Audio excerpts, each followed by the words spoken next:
भारत में जातिवाद, भारत में जातिवाद, सबसे बड़ा आतंकवाद, भारत में जातिवाद, सबसे बड़ा आतंकवाद, बहुजन के सम्मान में, लक्ष्य है मैदान में, बहुजन के सम्मान में, लक्ष्य है मैदान में, बहुजन के सम्मान में, लक्ष्य है मैदान में, महिलाओं के सम्मान में। लक्ष्य है मैदान में।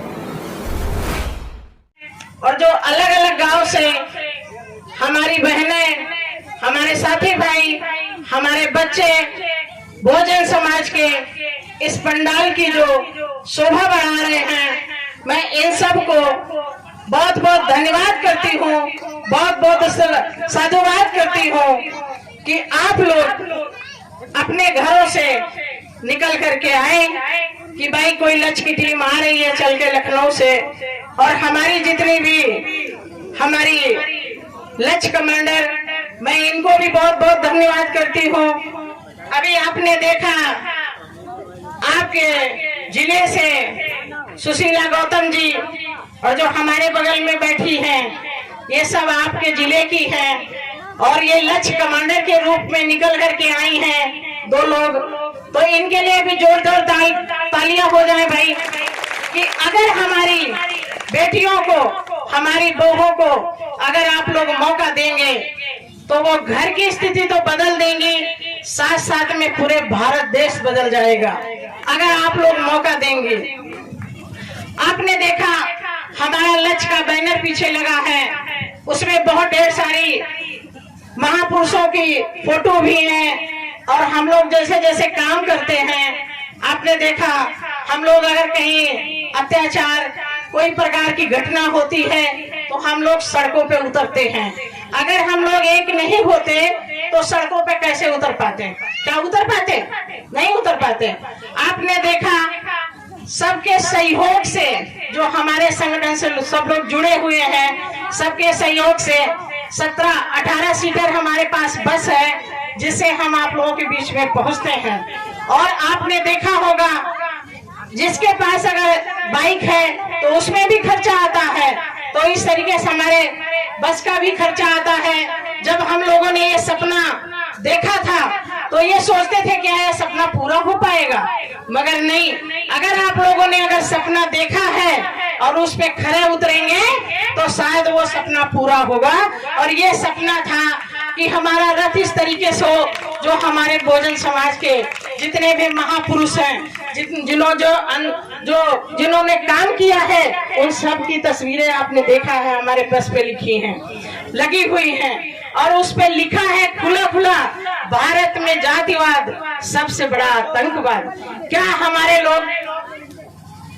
लोगों के साथ बहुत जात पात मनाया जाता है, छुआछूत मनाई जाती है, तो हमारी बहनों को खूब अच्छी तरीके से मालूम होगा। क्या आप लोगों को मालूम है? तो ये देखिए कि हमारे सपने पूरे हुए हैं काम करने से। अब हमारा एक ही सपना है कि हमारे लोगों को बराबर का दर्जा मिल जाए, हमारे लोगों को शिक्षा मिलनी चाहिए, हमारे लोगों के लिए अच्छा अस्पताल होना चाहिए, हमारे लोगों के अत्याचार बलात्कार नहीं होने चाहिए, हमारे लोगों को हक अधिकार मिलना चाहिए जो हमारे बाबा साहब भीमराव अम्बेडकर जी ने संविधान में दिया है। क्या हमारी बहनों को मिल रहा है? नहीं मिल रहा है। अगर मिल रहा होता तो शायद हमको घरों से निकलना नहीं पड़ता है। आज ऐसी गर्मी में ऐसी बीमारी अगर हल्की भी किसी को आ जाए, जैसे कि विमलेश जी की भी तबीयत नहीं ठीक है और मेरी भी तबीयत नहीं ठीक है, मगर ये वायरल चल रहा है तो लगभग लोगों को है, मगर अगर हमने कहा है कि हम आपके बीच में पहुंचेंगे, अगर हम चल सकते हैं, हम बैठ सकते हैं, तो आपके बीच में हम खड़े हैं। हम दवाई खा करके आएंगे आपके बीच में, मगर कभी अगर हम बात कर देंगे तो अपने बात से हम कभी पीछे नहीं हटेंगे, हमेशा हम सामने चलते रहेंगे।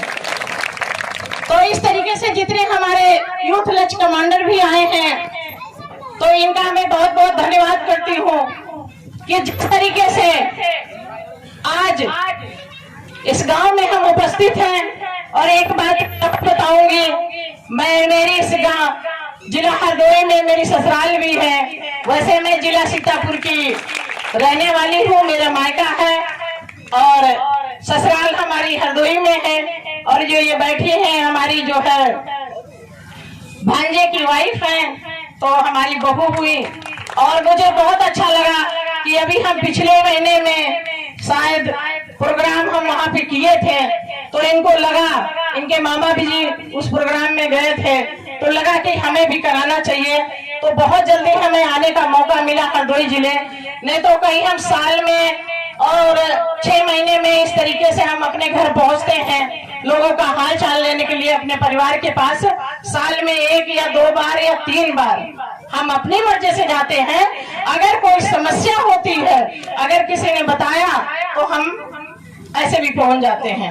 अगर कोई भी बंदा अगर पढ़ लिख करके बाबा साहब की बदौलत से अगर नौकरी में पहुंचा है, तो शायद अपने परिवार का, अपने रिश्तेदारों का, अपने बहुजन समाज का उसका ध्यान रखना चाहिए। तो हम जब भी अपने गांव में जाते हैं, तो जो भी महिलाएं हैं उनको हम बुलाते हैं, पूछते हैं उनसे कि आपकी बेटी क्या कर रही है, पढ़ रही है, आपका बेटा क्या कर रहा है, पढ़ रहा है। तो इस तरीके से हमें थोड़े दिन के बाद, जब हम भी पल्ले में रहते थे, जब भी ससुराल जाते थे, घूंघट में रहते थे, लोग देखने के लिए सोचते थे कि देखे जरा फलाने की बीवी कैसी दिखती है, फलाने की बहू कैसी दिखती है। तो मेरा भी मन बहुत ज्यादा ओढ़ने का नहीं करता था, मगर जो परंपरा थी उसका भी हम पालन करते थे। मगर कभी हम यहाँ तक नहीं रहे, हमेशा हम यहाँ तक का ओढ़ते थे।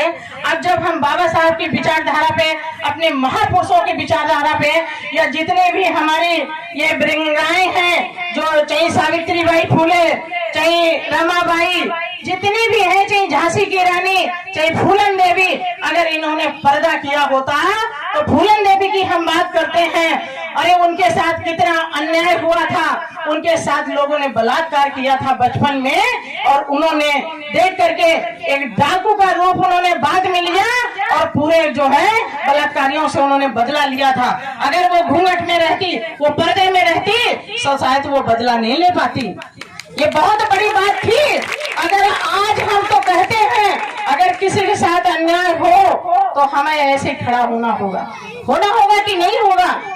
जब हम ईंट का जवाब पत्थर से देने लगेंगे तो लोग समझ जाएंगे कि इनकी तरफ हम आंख उठा के नहीं देख सकते हैं। करेंगे कि नहीं करेंगे? और हमारी जितनी भी चाहिए, हमारी बहनें यहाँ कम है, हमारे साथी भाई बहुत अच्छी भीड़ है। मैं तो ये कहूंगी अपने साथी भाइयों से कि अपनी पत्नी को, अपनी बहन को, अपनी बेटी को, अपनी माँ को निकलने का जरूर मौका दें। जिस रूप में है आपके घर में महिलाएं, उनको निकलने का मौका दें, उनको संघर्ष करने का मौका दें। और जो जिसके अंदर, जिसके दिल सीने में ये भर जाएगा कि ये बहुजन समाज हमारा है, इनकी कितनी समस्याएं हैं, वो सही रास्ते पे जिंदगी भर काम करती रहेंगी, आपको कभी कहने का मौका नहीं देंगी। तो आप लोगों को मौका देने की जरूरत है। कभी कभी क्या कहते हैं हमारी जो बहनें, क्या कहती हैं कि लड़कियां पराया धन होती हैं। भाई कहाँ से वो पराया धन होती हैं? आपके कोख से बेटा भी जन्म लेता है और बेटियां भी जन्म लेती हैं, तो आपके तो बच्चे दोनों हुए कि नहीं हुए? वो कैसे पराया धन होती हैं? तो इस तरीके से हमारी बच्चियों को कमजोर ना किया जाए, पराया धन ना बताया जाए, उनका पालन पोषण बिल्कुल बेटे की तरह किया जाए। जैसे आप लोग कहते हो कि बेटा नाम रोशन करेगा, तो हमारी बेटियां भी नाम रोशन करेंगी। हमारी बेटियां 3-3 परिवार संभालती हैं। क्या आप लोगों को पता है वो कैसे संभालती हैं? जब मायके में रहती हैं, छोटी हो करके जब पैदा हुई, बड़ी होती होती बड़ी हो गई, ठीक है, वो आप लोगों की देखभाल करती हैं। उसके बाद जब आप लोग शादी कर देते हैं, तो वो जा करके सास ससुर की भी सेवा करती हैं, पूरे परिवार की देखरेख करती हैं। उसके बाद जब उनके बच्चे हो जाते हैं, तो उन बच्चों की वो देखरेख करती हैं। बताइए हमारी बेटियां कहाँ से कमजोर हैं?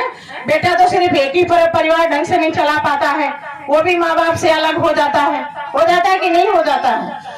तो इसलिए हमारी बेटियां कमजोर नहीं हैं। ये भी तो किसी की बेटी है, हम भी किसी की बेटी हैं, ये भी किसी की बेटी है, और बहू भी है साथ में, जो अपना वो सब परिवार को छोड़ करके इनको मौका मिला है कि बहुजन समाज के लिए हम काम करें, एक मिसाल पेश करें कि देखिए हम बहुत कुछ कर सकते हैं। जैसे कि अभी विमलेश चौधरी ने बताया, जैसे अभी की कंचन जी, नैना जी ने बताया कि हमें ताकत मिली धीरे धीरे जब हम संगठन से जुड़ गए, लोगों को बीच में जाने लगे। तो इस तरीके से आप लोग मौका दीजिए ताकि आपकी बेटियां भी सपना पूरा कर सकें, अपने सपने के साथ साथ बहुजन समाज का सपना पूरा करें। कभी कभी घटनाओं को पढ़ करके सुन करके रातों में नींद नहीं आती है। क्या कसूर है हमारी छोटी छोटी बच्चियों के साथ, जो लोग अत्याचार और बलात्कार करके उनको मार के फेंक देते हैं। तो कितनी एक दुख की बात है। हम तो कहते हैं अपराधी किसी भी धर्म का हो, किसी भी जाति का है, अगर वो अपराध करता है तो वो कहीं से वो बचना नहीं चाहिए, नहीं बचना चाहिए, उसको सजा मिलनी चाहिए। और ये सजा आप लोग दिलाएंगे और कोई नहीं दिलाएगा। इस तरीके से अगर स्कूल कॉलेज जाते समय अगर छेड़छाड़ बदतमीजी होती है तो आप लोग संगठित हो करके ये मत कहिए कि ये उनकी बेटी है, इनकी जिम्मेदारी बनती है। शायद ये हम सबकी जिम्मेदारी बनती है। तो अगर हमारे भाई इतने भी अगर थाने में उठ के चले जाएंगे तो थानेदार अंदर नहीं बैठेगा, वो बाहर से निकल के आएगा, पूछेगा बताइए बहन जी क्या हुआ। आप अपनी बात बताएंगी, आपकी सुनवाई होगी, आपकी जो है FIR दर्ज होगी और आपको इंसाफ मिलेगा और उस अपराधी को कड़ी से कड़ी सजा मिलेगी। ये हमारा संगठन काम कर रहा है इस लेवल से। तो इसलिए आप लोग ये मत कहिए कि उनकी जिम्मेदारी हमसे लोग दुश्मनी मान जाएंगे। दुश्मनी वाली तो बात ही नहीं है, हम तो सही का साथ देंगे। तो इस तरीके से हमें आपके बीच में आने का मौका मिलता रहेगा और हम बार बार आपके बीच में आते रहेंगे। और जिस तरीके से और भी हमारी बहनें हैं, मैं कोशिश करूंगी कि यहाँ के जो साथी भाई हैं मैं कुछ उनको भी सुनूं। तो इसलिए जिस तरीके से शिक्षा की देवी माता सावित्रीबाई फुले, राष्ट्रपिता ज्योतिबा फुले हैं, लगभग लोगों को मालूम होगा। अगर नहीं मालूम है तो आप लोग मालूम करिए और बताइए। संविधान आप जरूर पढ़िए, उसमें कायदा कानून सारे अधिकार उसमें दिए हुए हैं, उससे आप लोग बहुत आगे बढ़ सकते हैं। आपको अगर अच्छा लगे तो आप लोग जरूर संगठन से जुड़िए। आप सब्सक्राइब करें आपके अपने चैनल समता आवाज टीवी को, बेल आइकन दबाना ना भूलें सबसे पहले हमारी वीडियो देखने के लिए।